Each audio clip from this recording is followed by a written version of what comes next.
So let's answer a question on the live stream. Ron asks, marijuana, is it good?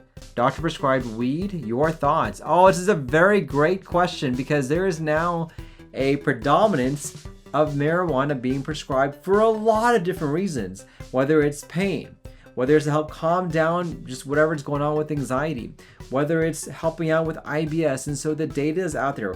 Let me tell you what we know. When it comes to marijuana, there is a very common associated condition called marijuana hyperemesis syndrome, or cannabinoid hyperemesis syndrome, meaning you have these patients who smoke marijuana for whatever issue, maybe nausea and vomiting. But what happens is that the more that you smoke marijuana, the more nausea and vomiting you're going to actually have as a consequence. Find that it doesn't make sense for a lot of people because you're smoking marijuana to help calm the gut, when in actuality it can actually make things worse. This is a very common problem. We are seeing more and more individuals who smoke or who take marijuana.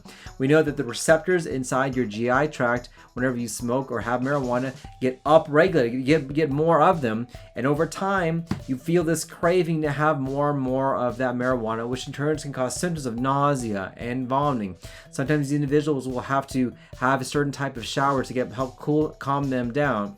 They also have what's called an abdominal migraine, which is a pain inside their belly. And so I am seeing this commonly in my clinic of people who have marijuana, smoke it, and they're having a lot of nausea and vomiting, and they're smoking more marijuana to stop the nausea and vomiting, but obviously it's not helping because they're having more and more nausea and vomiting. It ends up being a vicious cycle.